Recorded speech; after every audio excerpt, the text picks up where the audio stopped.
Karauli circuit house में press वार्ता कर रहे हैं। हमारा प्रेस वार्ता का जो अभी सरकार ने जो डोंगरी बांध का जो प्रस्तावित निर्माण के संबंध में जो डॉक्यूमेंट जारी किए हैं, इसके संबंध में आसपास के जो क्षेत्र गांव हैं, इनके सबका एक जनमानस है कि डोंगरी बांध की जो तत्कालिक कार्रवाई चल रही है इसको रोका जाए। इसके संबंध में हमने पहले भी 22 जून को भूरी पहाड़ी में, 6 जुलाई को डोंगरी गांव में पंचायत करी थी। अब ये जिला स्तरीय महापंचायत कल सपोटरा के कुशाल सिंह बाबा के स्थान पर होगी रविवार को, जिसमें 300 गांव के लोग पधार रहे हैं। सबसे बड़ी बात यह है कि विस्थापन क्षेत्र गांव का नहीं, आने वाले समय में 3 पेज में 300 गांव का विस्थापन यहाँ से होना तय है। इसके साथ ही अभी पास में है जो टोडूपुरा है, सिंगाड़ बजेड़ा है, लीलोटी गांव है, इनका भी विस्थापन होना तय है। इधर जो बफर जोन के गांव हैं जो रेंज में आ रहे हैं 108 गांव, उनका भी विस्थापन तय होना है। हमारी सबकी सामूहिक लड़ाई है। आने वाले समय में जो देश में सबसे बड़ी जो मुद्दा होगा विस्थापन का होगा।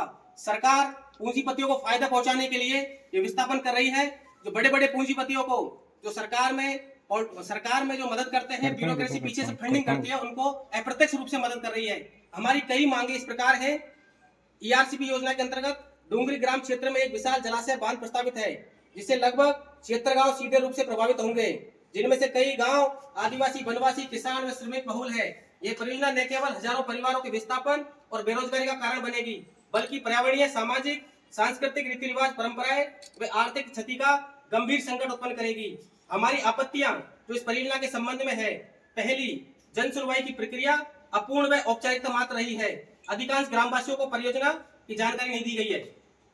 दूसरी, फॉरेस्ट राइट एक्ट 2006 में पैसा के 1960 के तहत ग्राम सभा की सहमति अनिवार्य है, जो प्राप्त नहीं की गई है। ये हम इसमें पढ़ लेंगे। आप ये बताओ, अब डिमांड क्या है? हमारी सब डोंगरी बांध विरोध संघर्ष समिति की और सभी आम जनता की एक रखा है कि हम किसी भी कीमत पर डोंगरी बांध को नहीं बनने देंगे। हम किसी भी कीमत पर सरकार को, हमारे घर को, पुरखों को, जो हमारी संपत्ति है, अस्तित्व की हमारी जो जल जमीन की लड़ाई है, इसको हम किसी भी स्थिति में यहाँ से विस्थापन नहीं होना चाहते। सरकार कम दाम में हमें कंपनसेशन का लोक लुभावना काम कर रही है, लेकिन हम किसी भी कीमत पर यहाँ से विस्थापन नहीं होंगे। आने वाले समय में हम संवैधानिक और लोकतांत्रिक तरीके से जो कल पंचायत होगी, उसके बाद आने वाले समय में भी एक महापंचायत होगी जो कि मकसूदनपुरा में होगी। और सभी गांव वाले हम सरकार से अपील करते हैं कि हमारी मांग को सुना जाए।